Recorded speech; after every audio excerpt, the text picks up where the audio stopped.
사도행전 21장 26절 말씀 보도록 합니다. 함께 합시다.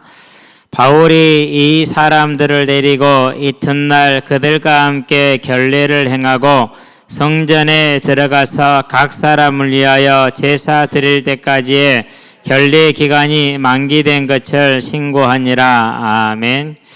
예루살렘 교회다. 잠깐 이제 우리 사도행전을 보는 주제를 조금 벗어나 보겠습니다. 그래서 지금 예루살렘 교회의 모습이 어떤 모양인지, 초대교회의 일반적인 모습들이 어떤 모습인지 저와 여러분들이 바라보면서 오늘도 우리가 나가야 될 길을 찾고 인도받을 수 있게 되길 바랍니다. 먼저 이제 이번 주 우리가 받은 말씀이 뭐였습니까? 이제 한 사람이라는 말씀을 받았죠.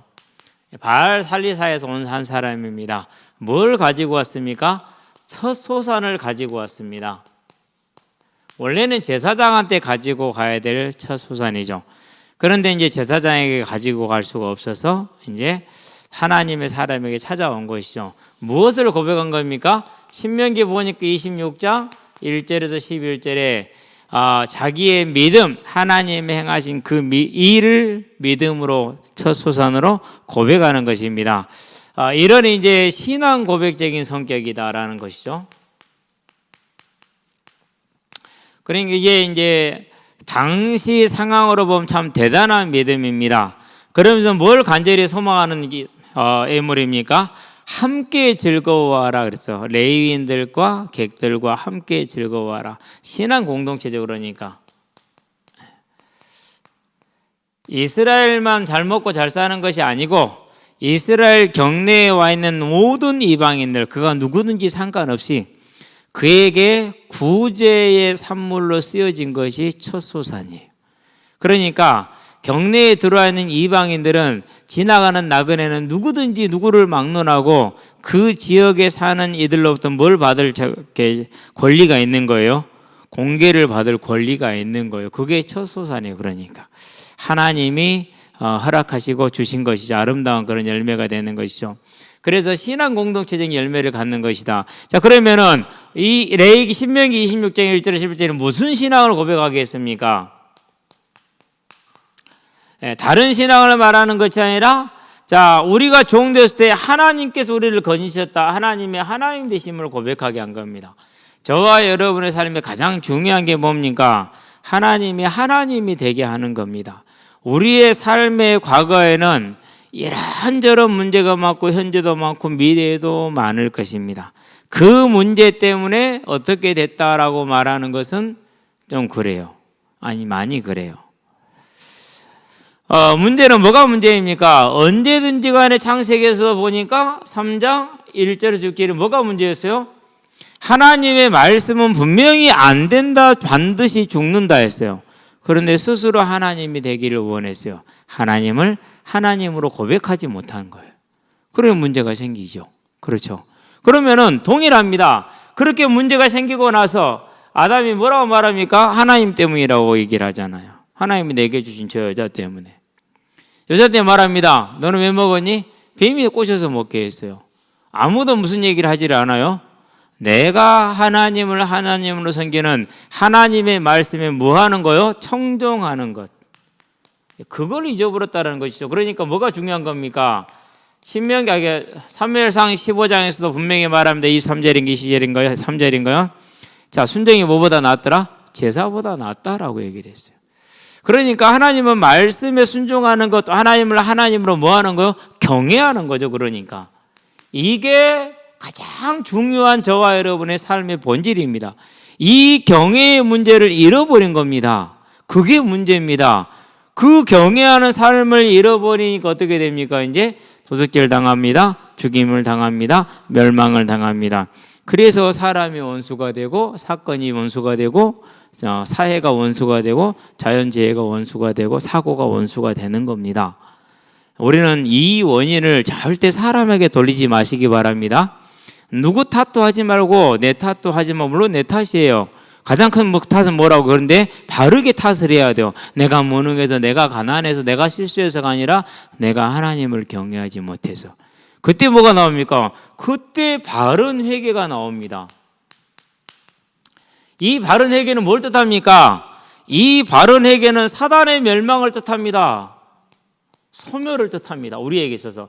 물론 완전히 없어진다는 것이 아니라 이제까지 권세를 행사해오던 그 존재가 쫓겨나다는 것입니다. 사단과의 뭐가 선포된 겁니까? 영적인 싸움이 본격적으로 시작된 것입니다. 이제 승리하는 싸움이 시작이 된 거예요. 이전에는 100번 지는 싸움이면 이제는 100번 다 이기는 싸움이 시작이 되는 거예요. 얼마나 중요한 싸움입니까? 그 정도입니까? 아닙니다. 하나님의 은혜가 임하는 시간입니다. 하나님의 능력이 임하는 시간이 시작입니다. 그러면 저와 여러분들이 이 첫 소산을 드리는 신앙을 고백했다. 하나님의 하나님됨을 고백한다. 얼마나 아름다운 믿음입니까? 이거 하나만으로도 영적인 전쟁이 끝나는 겁니다. 저와 여러분의 신앙이 이제 하나님이 되는 믿음에 서게 되길 바랍니다. 그래서 지난 날들의 모든 불경건을 하나님 앞에 고하고 회개하는 것은 중요한 일입니다. 아름다운 일입니다. 능력 있는 일입니다. 생명을 주는 일입니다. 저와 여러분들은 그 믿음을 회복하시게 되길 바랍니다. 근데도 지금도 누구 탓가 다 하고 있는 그런 인생들이 있어요. 그러면 돼요, 안 돼요? 그러면은 안 돼요. 큰일 나요. 정치도 마찬가지예요. 제가 이걸 보면서 조선이 망했던 이유 뭐죠? 당파 싸움이죠. 결코 하나 되지 않았어요. 그러면은 안 돼요. 근데 지금 그런 현상이 보여요. 누가 대통령이 되든지 간에 이재명이 되든 윤석열이 되든 지금하고 상황이 달라지지 않을 것 같아요. 큰일이에요. 우리는 일단 윤석열이 대통령이 됐으면 대통령을 인정을 하고 같이 힘을 모아서 나라를 잘 만들어 가야 돼요. 그러는데 지금 이렇게 대시하는 거 보면은 이건 장난이 아니에요. 이건 다음에 누가 대통령이 돼도 똑같은 운명이 있다. 이건 큰일 났다. 그러면 이렇게 조장해갖고 이익 볼륨이 누구냐? 이게 이제 중요한 거예요. 이렇게 해서 이익 볼륨이 누구냐예요. 그럼 몇 놈들이 있을 거예요. 그놈들 그 짓거리예요. 국민들 빨리 깨서 봐야 돼요. 그 세력 빨리 없애야 돼요. 나라도 마찬가지예요. 그러니까 우리가 나라도 어떻게 보는 것입니까? 이제는 그런 어떤 갇혀있는 시선이 아니라 물론 경합할 때는 경합을 하죠. 그러나 결론이 나오면 하나로 딱 뭉쳐야 돼요. 그래야 중심으로 일을 하는 거예요. 그리고 또 경합할 때 되면 경합하는 거예요. 얼마나 멋있어요. 재밌잖아요. 그렇게 하는 것이죠. 우리 신앙생활은 조금 달라요. 이제 그거하고는. 뭐가 다릅니까? 우리의 모든 삶에 하나님이 하나님 되는 것을 인정하는 것이죠. 물론 정치도 마찬가지고 우리는 믿는 자들에게는 저와 여러분이 이 싸움에 들어오시게 되길 바랍니다. 그래서 이제는 다른 어떤 것도 속지 말고 내가 하나님을 하나님으로 경외하지 못한 과거의 문제, 요 문제 그냥 얼렁뚱땅 넘어가지 마시고 철저하게 하나님 앞에 내려놓고 회개하시기 바랍니다. 철저하게 회개한다는 말은 무슨 말입니까? 내 삶과 내 후대의 삶의 역사는 흑암의 세력을 철저하게 쫓아낸다라는 말이고 하나님의 은혜가 임하는 큰 문을 연다라는 말입니다. 이거보다 중요한 건 없습니다. 우리 아이들 뭐 어떻게 가르치느냐, 뭘 잘하게 하느냐 아무 쓸데기 없어요. 지금 아이들 배우는 게 얼마나 많이 배워요. 그렇죠? 근데 하는 짓거리는 어때요? 물론 항상 시대마다 어른들은 후대 보고 그런 소리 했습니다만은 그래서 제가 볼 때는요, 뭐 명문 유치원 보내고 별로 상관없어요. 제일 중요한 건 뭐냐? 하나님을 경외하게 가르치는 거예요. 그러면 저와 여러분들 하나님을 경외하게 가르치는 방법이 뭡니까? 그게 뭐예요? 그게 하나님의 질서에 순종하는 거예요. 아니 분명히 옳지 않아. 그런데 참고 순종해. 누가요? 한나가. 누가요? 다윗이. 어떤 열매가 왔어요? 그 싸움에 싫어. 우리는 거기에 진다니까는요. 다른 거 진짜 열심히 나 하나님 사랑한다고 막 최고로 사랑한데 근데 그 싸움으로 완전히 지는 거예요. 누구 놀이터예요? 그러니까 사단 놀이터요. 그거 환장을 노리시오. 저와 여러분이 이제 그 싸움에 영원히 승리하시게 되길 바랍니다. 그게 하나님을 하나님으로 고백하는 싸움입니다. 자, 이 싸움은, 이 신앙 고백은 무슨 신앙의 고백입니까? 지금 내 삶의 주인이 과거도 그렇지만 지금도 하나님이 뭡니까? 하나님이 주인 되십니다. 주제자이다. 그걸 인정하는 겁니다. 그것을. 하나님이 내 삶의 주제자이다. 그렇게 인정할 때는 어떻게 됩니까? 우리는 사람 탓하지 않습니다. 환경 탓하지 않습니다. 무능 탓하지 않습니다. 자랑하지 않습니다. 교만하지 않습니다. 뭐합니까? 한 가지를 합니다. 하나님의 주인 되게 하나님의 나라가 임하는 것입니다. 저와 여러분의 삶에, 저와 여러분의 마음속에, 가정에, 일에 나가는 모든 것이 하나님의 나라가 임하는 것이죠. 그러면 얼마나 그게 큰 능력입니까? 그렇죠. 최고의 능력입니다. 하나님이 내 삶에 뭐가 되는 것입니까? 주인 되는 거, 왕 되시는 겁니다. 그럼 이 하나님은 어떤 왕입니까? 우리를 위하여 누구를 아끼지 않았어요? 자기 아들을 아끼지 않았잖아요. 모든 사람을 위하여 자기 아들을 아끼지 아니하고 내어주신 이가 그 아들에게 모든 좋은 것을 우리에게 주시지 아니하겠느냐. 그래서 우리가 하나님이 주인된 삶, 임마누엘을 고백하는 삶, 이 삶을 고백하는 것은요, 저와 여러분의 인생이 하나님의 뜻을 이루는 아름다운 인생으로 바뀌는 것을 말합니다. 그걸 신앙 고백이라고 그럽니다. 그것이 첫 소산이 가지고 있는 의미입니다.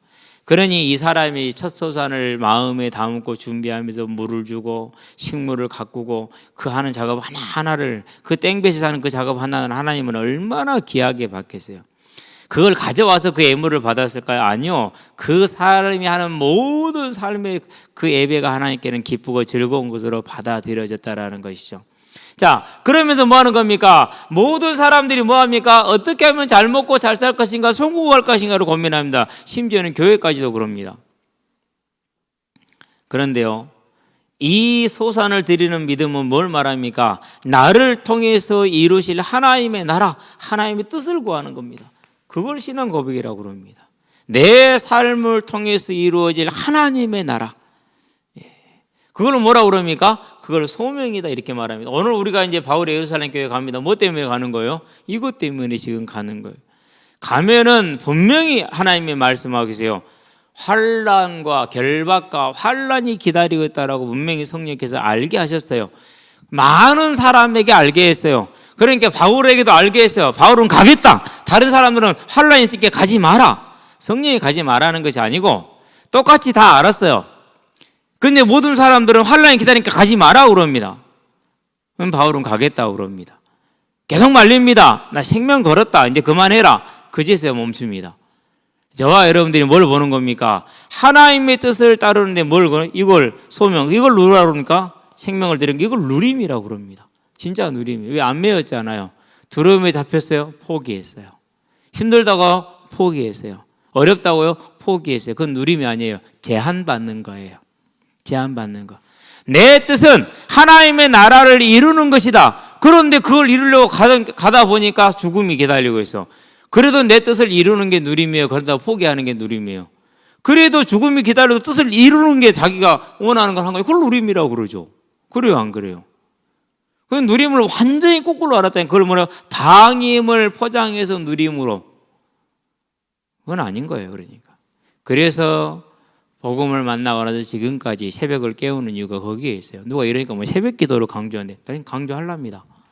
하는 사람 맞다고 얘기하랍니다. 저는 그거 강조하는 사람이에요. 그 시간보다 더 아름다운 시간이 어디 있어요? 내를 쳐서 복종시켜서 그 시간을 하나님께 드리는 것인데, 네. 얼마나 좋아요. 그렇죠? 저와 여러분들이 이제는요, 누림을요, 거꾸로 오해하지 않게 되길 바랍니다. 누림이란 건 내가 원하는 일을 하는데 하는 걸 그걸 누림이라고 그러죠. 내가 원하는 걸 하려고 했는데 못했어. 그건 누림이 아니요. 그건 제약당하는 거야. 근데 원하는 게 뭡니까? 제가 원하는 것은 하나님의 뜻을 이루는 거예요. 그걸 이루려다 보니까 생명이 위협받네. 그래도 해. 그건 누림이라고 그래요. 막히지 않았으니까. 환경이 허락하지 않네. 그래도 해. 내가 원하는 거니까 그걸 누림이라고 그래요. 이제 아시겠죠? 저와 여러분들은요, 얄팍한 거짓에 얄팍한 그런 방임을 포장해 주는 것에 속지 않게 되기를 바랍니다.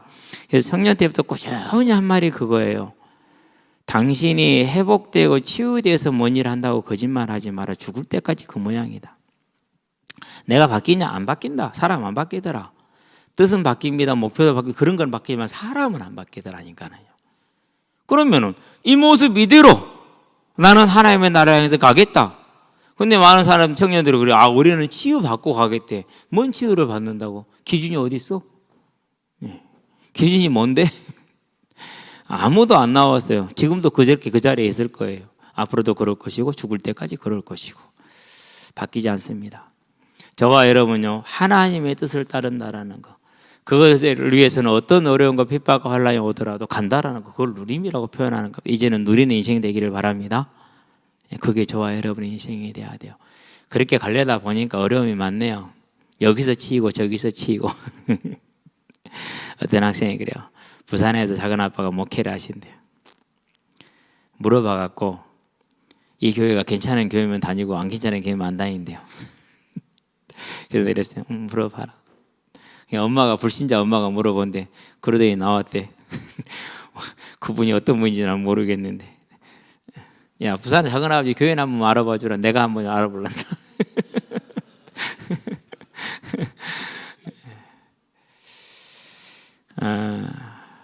그런 것을 두려워하면은 안 돼요. 원래 예수님도 어디에도 속하지 못했어요. 어디에도. 그래도 그 길을 가셨어요. 저와 여러분 오늘 볼 겁니다. 바울이 예루살렘에서 환영을 받는지 못 받는지. 저와 여러분 그게 첫 소산을 드린 겁니다. 자, 그렇게 되니까 어떻게 됩니까? 이 신앙 고백을 하는 그가 어떤 모습이든지 간에 하나님 받아요, 안 받아요? 받으시잖아요.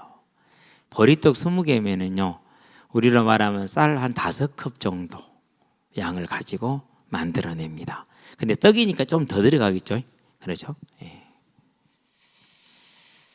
그러니까 첫 소산을 그걸 가지고 와서 부자가 아니야. 결코 부자가 아니야.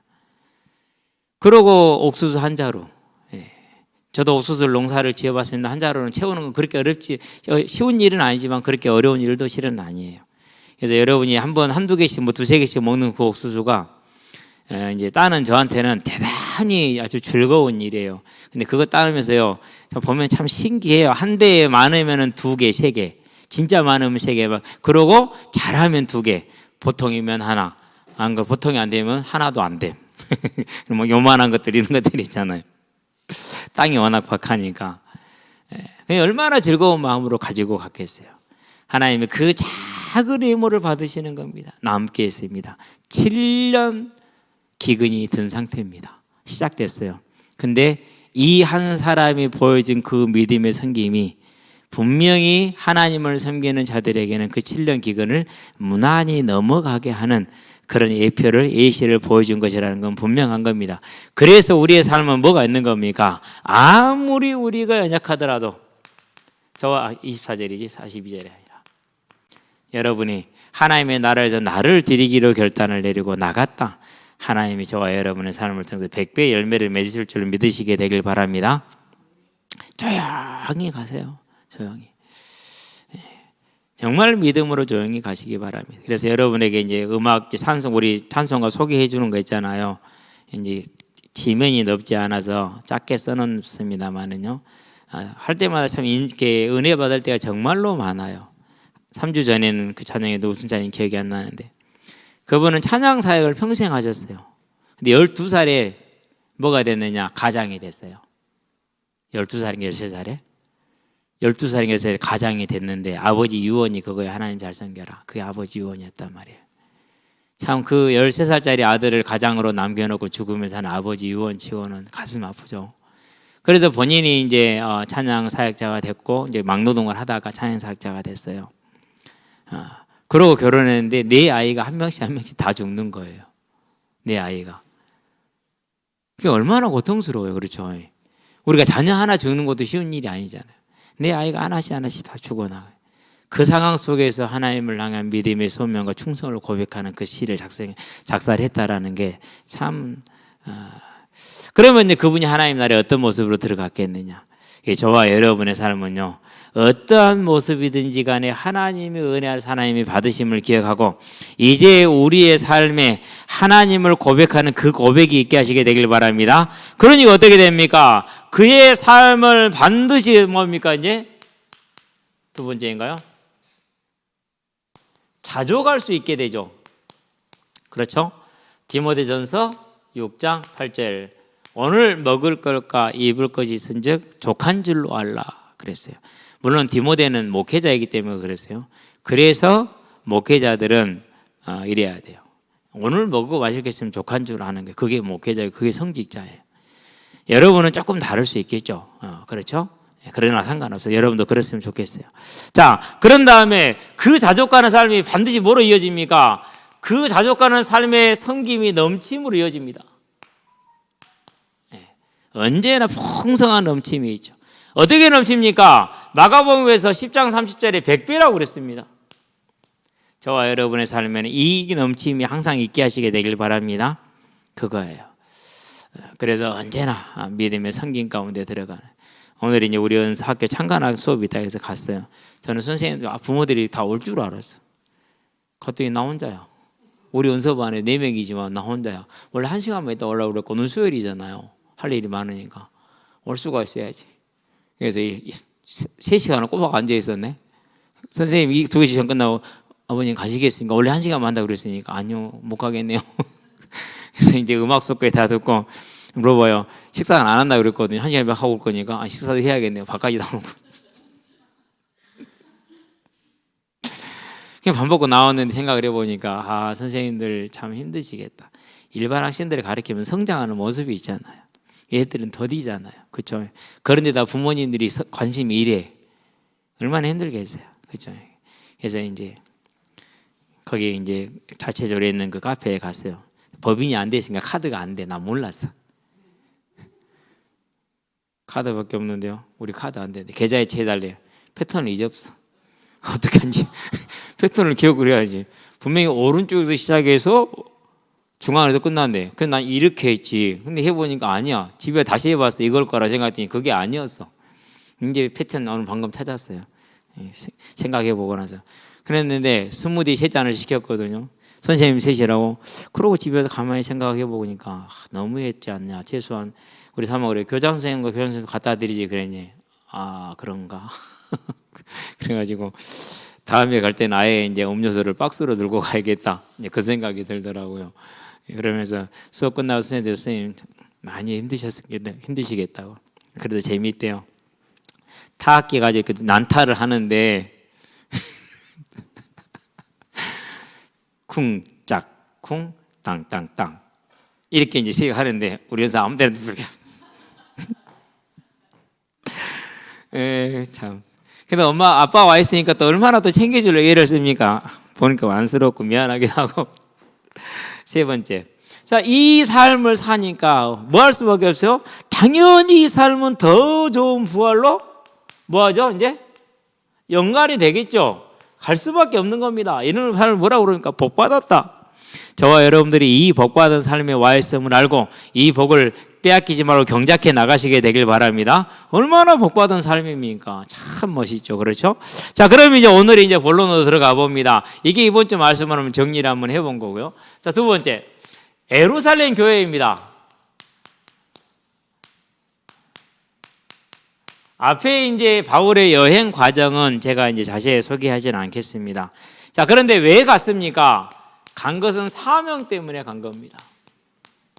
20장 24절에 뭐라고 그럽니까? 나의 달려갈 길 곧 이 은혜의 복음을 증거하려 하면은 내 생명조차 조금도 아끼지 아니한다.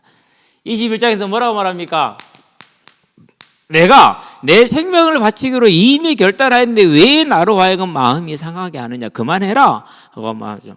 그 전에는요, 가이사라에 이르기 전에는 그냥 그 지역의 사람들만 말렸어요. 가이사랴에 와가지고 같이 오는 일행까지 누가까지 말린 거야 이제. 그러니까 이제 사도 바울이 이제 좀 더 강하게 이렇게 얘기를 하는 것이죠 이제. 자, 그러면은 이 사명이 뭐였습니까? 이 사명은 은혜의 복음을 증거하는 겁니다. 그러면은 은혜의 복음은 뭡니까? 죄로 사망에 이른 자에게 가장 필요한 자에게 뭐죠? 그것은 생명이죠. 생명을 어떻게 받을 수 있죠? 그것은 부활로만 받을 수 있지. 이미 죽었으니까. 예. 그래서 저와 여러분들에게 은혜의 복음, 그럼 딱 머릿속에 떠올려야 뭐가 떠올라야 돼요? 부활. 예. 이 일을 증거하기 위해서 사도 바울이 뭘 건 겁니까? 생명을 건 겁니다. 자, 그러면은 이 생명이 오기 위해서는 뭐가 있었습니까? 다른 게 있는 것이 아니라 예수에 먹었어요? 대속의 사랑이 있었어요. 대속의 은혜가 있었어요. 그 조롱과 멸시. 더군다나 누가 조롱하고 누가 멸시합니까? 그를 따르던 모든 사람들이 다 12제자는 도망가 불고 같이 따르면서 막 따라다니고 3,000명, 5,000명씩 5,000명, 4,000명이 버리떡을 먹은 사람이 오병이어, 칠병이어 기적이 일어났던 곳에서 오병이어는 5천 명이 먹고 남았고 12강줄이가. 그리고 그 다음에 15장에 마태복음 15장에 보면은 4천 명이 먹고 남았어요. 7개 가지고. 그렇게 따랐고 그렇게 말씀을 들었던 사람들은 다 어디 가고 없고 뭐만 있어요? 이제 멸시와 조롱만 남았잖아요. 쉬운 일은 아닙니다. 그래서 예수님이 말했습니다. 내가 일이 됐는데 너희 오직 하겠느냐? 스승을 일으켰는데 너희를 오직 하겠느냐? 저와 여러분들은요, 언제나 이 사실을 바라보면서 그렇게 우리에게 이 대속의 은혜가 왔다라는 것이죠. 그러면서 뭐라요? 십자가 행이라는 가장 고통스러운 걸 받았죠. 아침 9시에 달립니다. 3시에 달렸다고 그러니까. 그러고 6시에 9시 몇 시입니까? 6시간 후니까 9시죠. 그럼 그때 이제 운명을 합니다. 6시간 동안 매달려 있는 겁니다. 그 쟁볕 아래에서. 그러고 사람이 죽는 겁니다. 가장 고통스럽게. 이런 걸 뭐라고 그러니까? 피를 말려 죽인다고 그러는 거예요. 이게 피 말려 죽이는 거예요. 제일 고통스러운 형벌입니다. 제일 애우중간의 참수형입니다. 한 번에 댕강 쳐버리는 거. 죽는지도 모릅니다. 죽는지 모르고 죽기 때문에 총살이나 이런 것들은. 근데 이건 그렇지 않거든요. 자기가 죽어가는 걸 보고 있거든요. 예. 이번에도 그 남편의 폭력에 목숨을 잃은 분이 그랬잖아요. 의식이 희미해지면서 나 죽는 거냐고, 우리 애들 어떡하냐고. 예. 남편이 의처증이 있어가지고 아내를 이렇게 칼로 흉기로 대낮에 찾아가가지고 서울 도심에서 그랬죠. 그때 그분이 한 말이 뭐예요? 나 죽는 거냐고 이렇게 묻잖아요. 얼마나 그때 생각하면 누가 생각나는 게 애들이밖에 생각이 안 나는 거죠. 이제 안타까우니까 참 안타까운 일입니다.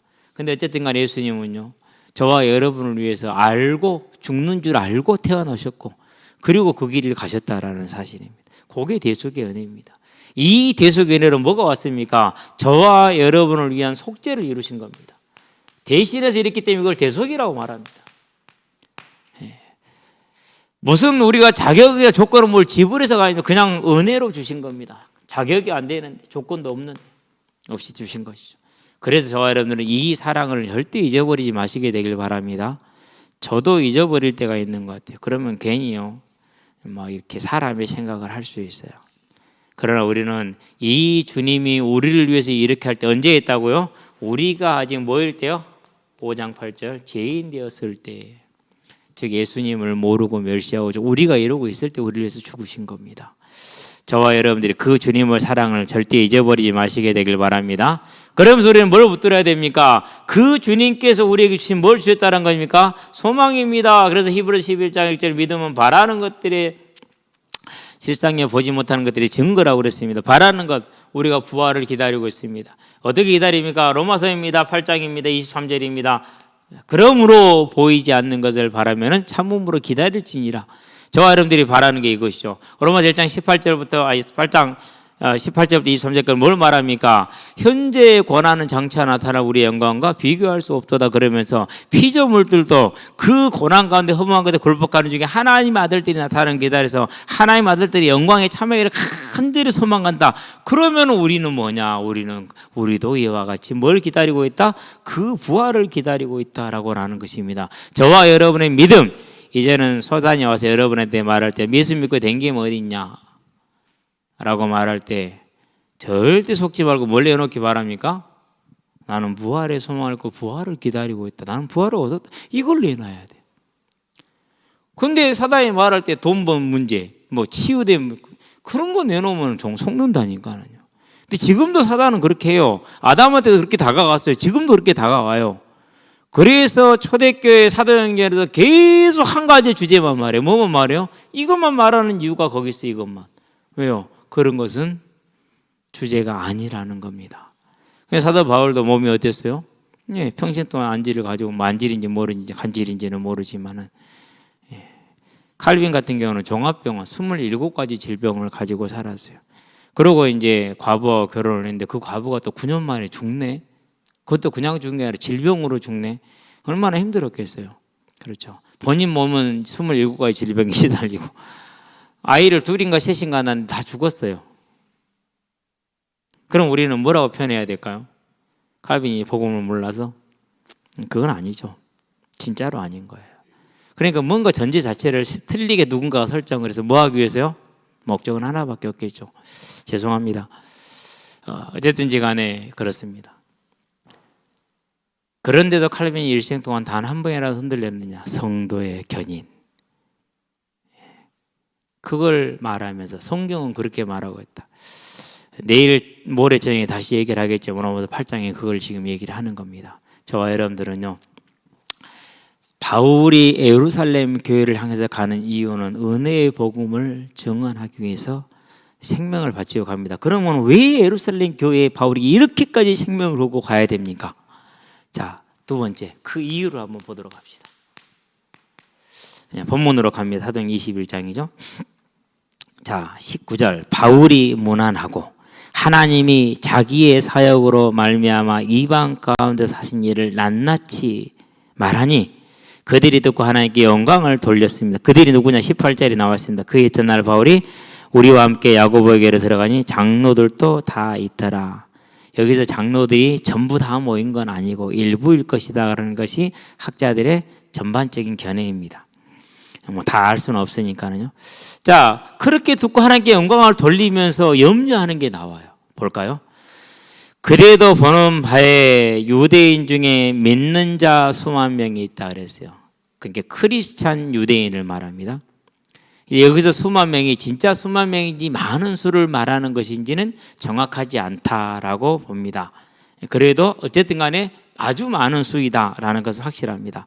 다 율법에 뭘 가진 자라? 열성을 가진 자라 그랬어요. 뭡니까? 예루살렘 교회가 여전히 뭘 가지고 있어요? 율법의 열심입니다. 자, 이것을 이제 로마서 14장을 가지고 설명해 보면 뭡니까? 하나님을 사랑하는 것입니다.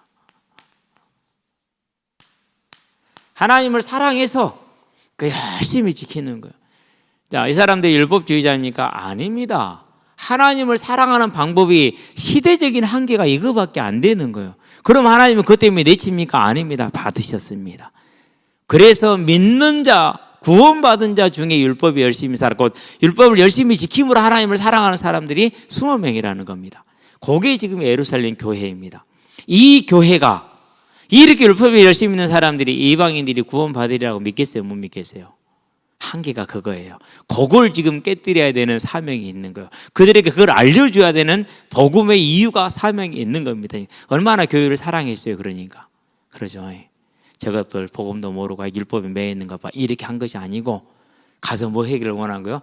내가 생명에 바친다 할지라도 하나님이 나를 통해서 이방인에 가신 이 역사를 증거함으로 저 예루살렘에 있는 율법에 열심히 있는 유대인들에게 믿음의 폭을 넓혀서 하나가 되게 하는 것을 그 사명을 가지고 간 거예요. 다르죠?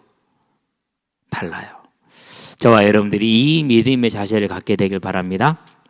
자, 네가 이방에 있는 모든 유대를 가르치되 모세를 배반하고 아들들에게 할례를 행하지 말고 또 관습을 지키지 말라 한 다음을 그들이 들었도다. 다 거짓말이죠? 다 거짓말. 원래 그래요. 말 전하는 사람들, 말 많이 하고 다니는 사람들은 다 거짓말해요. 그럴 수밖에 없어요. 왜? 안 생기는 말을 해야 되니까. 사단은 그렇게 역사를 하니까. 그러면 어찌할꼬? 그들이 필연 그대가 온 것을 들으리니 아직 모르고 있는가 봐요. 그러니까 곧 듣게 되겠죠. 이제 우리가 말하는 대로 하라. 서원한 네 사람이 우리에게 있으니 그랬어요. 자, 그러면 여기서 서원은 이제 어디에 나와 있는 것입니까? 이제 구약에서 이제 그런 서원을 시키잖아요. 그건 이제 그걸 지금도 행하는 겁니다. 그러니까 자, 우리에게 있으니 그들을 데리고 함께 결례를 행하고 그들을 위하여 비용을 내어 머리를 깎게 하라 그랬어요. 함께 결례를 행하고 뭘 내라고 그럽니까? 이제 비용을 내라고 그러는데 그만큼 뭐에 지금 문제가 있어요? 예루살렘 교회의 이해의 폭, 그리고 오해가, 그리고 방해 세력이 예루살렘 교회 성도들에게 많은 영향을 주고 있다라는 사실이에요. 그러면은 초대교회의 모습, 초대교회의 가장 본산이라는 이 예루살렘 교회의 모습이 어떤 것인지를 우리가 지금 알겠죠. 율법에 매여 있습니다. 결과적으로 뭡니까? 이방인에 대한 차별이 그대로 있습니다. 그리고 여전히 율법들을 사랑하면서 지키고 있습니다. 그렇기 때문에 바울 전도자에 대해서 사도 바울에 대해서 오해를 하면서 뭐가 있습니까? 마음속에서 불편함을 가지고 있습니다. 그러니까 뭐 할 필요가 있습니까? 이제 이것을 치유해야 될 이유가 있고 목적이 있는 거예요. 그걸 가지고 생명 걸고 가는 겁니다. 저는 그 모습을 보면서 나는 잘 못하는 모습이나 꼭 이순신 장군 보는 것 같아요. 다윗을 보는 것 같기도 하고. 다윗의 그 삶이 참 따라가기 어렵고 흉내내기도 어렵거든요. 솔직히 말해서. 이순신 장군이 나라를 사랑해서 하는 그 모든 것이 비슷해요. 오직 한 가지만 생각해요. 어떻게 하면 나라를 이 외적에게서 지키고 구해낼 것인가. 다른 모든 건 다 내려놓고. 다른 사람은 다 뭐하죠? 내가 어떻게 하면 출세할 것인가. 그것만 고민하는 이순신 장군 그렇지 않잖아요. 근데 바울의 그 중심이 그래요. 저와 여러분이 이 바울의 중심의 은혜를 사모하는 사람들 되시기를 바랍니다. 그래서 가는 것입니다. 자, 그렇게 가니까 쉽게 되겠습니까? 이런 목적으로 왔는데 안 되잖아요. 그래서 노력을 합니다. 무슨 노력을 합니까? 일단은 비용을 댑니다. 비용을 대면은 얼마를 대야 되느냐? 많이 대야 된다. 민수기 6장에서 보면은 1절에서 21절에 일단은 순양 2마리입니다. 번제하고 속죄제용으로 순양 2마리, 화목제용으로 1년 된 암양 1마리입니다. 결코 적은 비용이 아니죠. 그리고 또 거기에 들어가는 떡이 있습니다. 다과라고 표현을 할게요. 요 비용까지 누가 대신 내는 거예요 지금? 바울한테 내라고 그럽니다. 네가 내줘라. 그러면은 네가 돈까지 내서 하는 거니까 얼마나 사람들이 네가 율법을 지키는지 더 이해되지 않겠냐라고 하는 것입니다. 지금. 자, 이렇게 그러면은 이 서원을 갚는 것은 바울도 여러 번 했었어요. 어려운 건 아니에요. 원래 본인이 하던 거니까. 그렇죠. 이렇게 합니다. 그러면서 뭘 예루살렘 교회가 예의를 드느냐? 25절을 볼까요? 25절 이렇게 합니다. 주를 믿는 이방인에게는 우리가 우상의 제물과 피에 목매어 죽인 것과 음행을 피할 것을 결의하고 편지하였느니라. 이 말이 무슨 말이냐면요. 전에 이 문제로 사도행전 15장에서 있었잖아요. 이 문제가 안디옥 교회에서 나와서 바울이 네가 우리한테 왔었을 때 우리가 모든 거 다 포기하고 이것만 한 걸 양보했지 않냐. 예루살렘 교회 장로들이 지도자들이 모든 구약의 율법을 다 폐하고 이것만 지키도록 우리도 양보했으니까 너도 양보를 해서 네가 데리고 뭐해라? 서원을 행하라. 이걸 지금 얘기를 하는 겁니다. 자세하게 읽어보면 그 내용이에요 지금. 그러니까 바울이 어떻게 합니까? 바울이 세 번째, 네 번째 수용을 합니다. 참 어려운 수용이긴 해요. 근데 원래 본인이 서원을 하고 지켰던 적이 있기 때문에 그렇게 어렵지 않을 수도 있는데 일단은 이 수용을 했어요. 그래가지고 26절을 본 게 그 수용한 대로 서원을 다 행한 겁니다. 그러면 자기 것하고 이 네 사람, 세 사람 것까지 비용을 다 댄 겁니다. 그리고 제사장들이 그걸 신고를 다 한 겁니다. 그러니까 규례를 따른 겁니다. 이 규례가 이미 완성이 됐기 때문에 다른 것들은 완성이 됐지만 서원을 하고 하는 것은 본인들이 지켜도 되고 나중에는 없어지는 것이겠지만은 이때는 지키고 있는 겁니다. 따라서 가는 겁니다. 그걸 수용해 주는 거니까 바울이. 작은 양보는 아니죠. 근데 이거 하고 나서 잡혀요. 이 다음 장면이 잡히는 장면이 바로 나오거든요. 저와 여러분들이 이걸 통해서 뭘 보는 겁니까? 내가 이걸 보면서요, 그렇구나. 참 바울이 복음만을 위해서 예루살렘 교회가 저렇게 이해하지 못하고 오해를 받고 그러니까 그들의 오해를 풀어주기 위해서는 기꺼이 자기 희생을 감당하고 감수할 만한 그런 믿음의 사람이요 교회를 위한 사람이었구나라는 것을 우리가 지금 보는 것입니다. 그래서 저와 여러분들 이번을 통해서는 오직 우리는 무엇을 전했는가라는 그 캐리그마를 보아왔는데, 선포를 보아왔는데, 예루살렘 교회를 통해서 교회의 모습이 어땠는가를 보고 그것을 대하여서 그것을 하나로 맺기를 원하는, 하나가 되게 하기를 원하는 바울의 자세를 보기 위해서 오늘은 예루살렘 교회를 본 겁니다. 저와 여러분들이 앞으로 나아가는 믿음의 신앙생활에 있어서 우리는 서로 다를 것입니다. 다 살아온 배경이 다르고 성격이 다르기 때문에 달라요. 내가 생각하는 바를 다른 사람에게 강요하지 마시기를 바랍니다. 그래야 돼요, 교회는. 왜 그렇습니까? 다르거든요. 그래서 제가 일하는 방식은 응 알았어, 응 알았어, 응 알았어. 문제 있어요 없어요? 응 하면 되지 뭐. 이렇게 한 사람이 이렇게 하고, 이렇게 한 사람이 이렇게 하고, 저렇게 하는 저 사람 전부 다 뭐에 유익한 거예요? 다 교회에 유익한 건데. 근데 이건 옳고 다른 건 다 하는데 그럼 어떻게 돼요? 그럼 곤란해요. 예언에 있는 큰 교회에서도 마찬가지였어요. 사람들이 다 달라요. 그럼 뭐 합니까 이제? 다르면 다르게 그냥 놔두는 거죠. 그건 문제 안 되거든요. 문제 안 됐어요. 우리 로마서도 앞으로 보겠지만 로마 교회도 그랬거든요. 지키는 자가 있고 안 지키는 자가 있었어요. 바울 하나님이 그 문제 된다고 해서 안 된다고 했어요? 안 된다고 그랬어요. 그러니까 바울이 뭐 하는 겁니까? 따라주는 거예요. 수만 명이 있으면 내가 따라주겠다 하라고 따라주는 거예요. 그렇게 해서 뭐 하는 겁니까? 그렇게 해서 교회가 하나 될 수 있다면 그게 더 선한 거라는 것이죠. 저와 여러분의 믿음이 이제 이와 같은 하나님의 나라를 세워나가고 든든하게 지켜나가는 그런 믿음으로 세워가는 믿음의 삶을 살게 되길 바랍니다. 이게 그래서 사도 바울의 삶은 뭐가 되는 겁니까? 결국 더 좋은 부활을 예비하는 삶으로 세워지는 것입니다. 저와 여러분들이 그런 자세로 서게 되길 바랍니다. 그래서 이것을 고린도전서에서 뭐라고 그러면 9장 20절에서는 이렇게 표현을 하죠. 내가 율법이 있는 자에게는 율법이 있는 것 같이, 율법이 없는 자에게는 율법이 없는 것 같이. 그러니까 뭘 피했다는 겁니까? 불필요한 논쟁과 갈등을 피했다라는 거예요. 뭐만 전해지면 되니까는요, 예수가 전해지면 되는 거니까. 저와 여러분의 삶이 이와 같은 모습으로 세워지게 하시기를 바랍니다. 그 삶을 살기 위해서 저와 여러분들이 양보할 겁니다. 저와 여러분들이 나를 좀 절제할 겁니다. 자기를 좀 절제해야겠죠. 그런 것은 당연히 해야 되는 것이니까. 그러면 또 어떨 때는 뭡니까? 이제 헌신도 할 것입니다. 이런 많은 것들이 있습니다. 이거는 뭐라고요? 이 하나하나를 이렇게 본 것입니다. 그래서 오늘 우리에게 있는 일이 이 소망이 있는 사람이라면 우리는 얼마든지 뭐 할 수 있다? 사도 바울처럼 할 수 있다라는 거. 믿음을 가지고 이렇게 서주시게 되기를 바랍니다. 그게 교회의 모습입니다. 이 교회의 모습이 사단이 싫어하는 것입니다. 하나님이 기뻐하는 것이기 때문에요. 그래서 저와 여러분들이 그 한 사람으로서는 이 시대가 사람들이 되어서 누구를 만나든지 간에 그 사람의 신앙을 판단하고 정죄하는 것이 아니라 인정해주고 기뻐해주고, 그러면 그 사람은 얼마나 더 힘이 나겠어요. 그래서 항상 저는 아이들을 만날 때, 얼마 전에 있는데요, 어떤 아이가 찬양을 불러요. 중3 아이인데, 근데 얘가 찬양을 부르는데 상당히 끼가 있어요.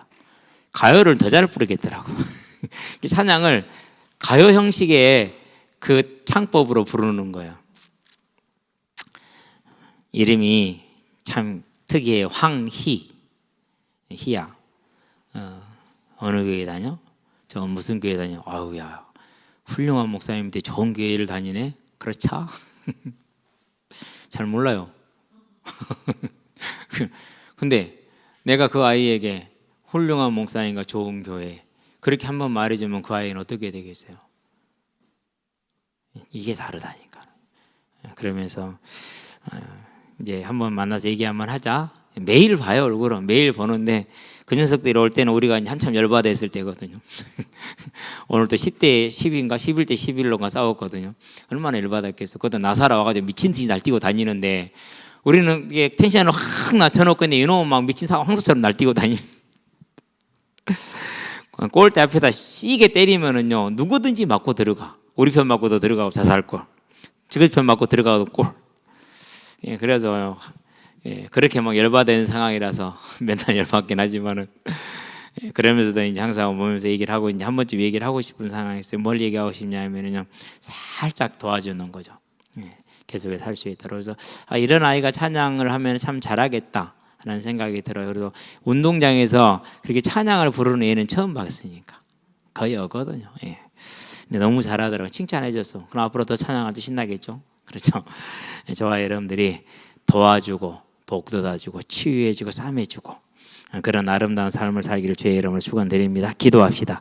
살아계신 아버지 하나님, 예루살렘 교회가 아직 그 믿음에 서 있으나 자신들의 유산을 온전히 떨치지 못하는 그 모습을 보면서 사도 바울은 그것을 연약함을 지적하고 부족함을 지적한 것이 아니라 그들이 하나님을 향한 사랑과 열정을 알고 그 열정과 사랑을 오히려 돋우어주기 위해서 자기를 희생하는 것을 봅니다. 하나님 그것이 부활의 소망을 전하는 자의 삶이요 어떤 삶의 자세라는 것을 알고 우리 또한 그 삶의 자세와 소망을 가짐으로 온전히 믿음의 증인으로 하나님의 교회를 세워나가는 자로 설 수 있도록 주는 우리의 삶의 주의 영의 충만함으로 붙드시고 인도하시기를 그리스도신 예수의 이름으로 기도합니다. 아멘.